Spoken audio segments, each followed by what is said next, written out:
الحمد للہ رب العالمین۔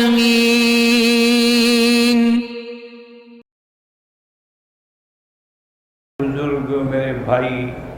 بہنیں، بیٹیاں، جہاں بھی میری آواز پہنچے، آپ سب لوگوں پر یہ اخلاقی طور پہ ضروری ہے، فرض ہے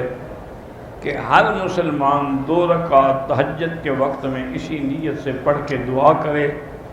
کہ اللہ بلاد اسلامیہ سے اور مسلمانوں سے اس کرونا وائرس کے عذاب کو ٹال دے، کیونکہ یہ عذاب بڑھتا جا رہا ہے اور اس کی وجہ سے مشکلات میں اضافہ ہو رہا ہے۔ تو اس کا حل اب ہمارے پاس کوئی نہیں ہے ماں سوا اس کے کہ ہم اللہ تبارک و تعالیٰ سے دعا مانگیں۔ اسی لیے حضور بھی ہمیشہ دعا فرماتے تھے، اللہم انا نعوذ بک عن البرص والجذام وعن سیء الاسقام، کہ یا اللہ برص اور جذام سے بھی اور ہر بری بیماری سے ہمیں بچانا۔ تو اس لیے تمام مسلمانوں کے لیے دعا مانگیں۔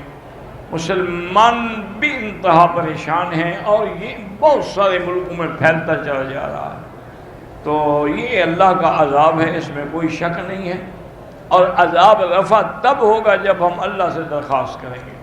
کیونکہ دینے والے بھی وہی ہیں اور شفا دینے والے بھی وہی ہیں۔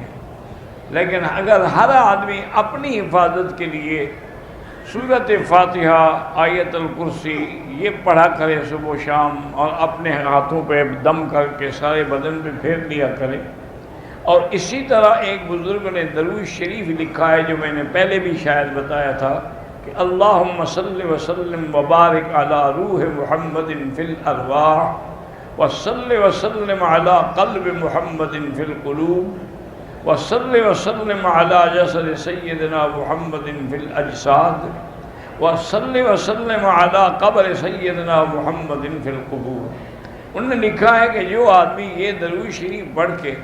روزانہ صبح کو دعا کرے گا، اس کو کبھی بھی ایسی خبیث اور بری بیماری قریب بھی نہیں آئے۔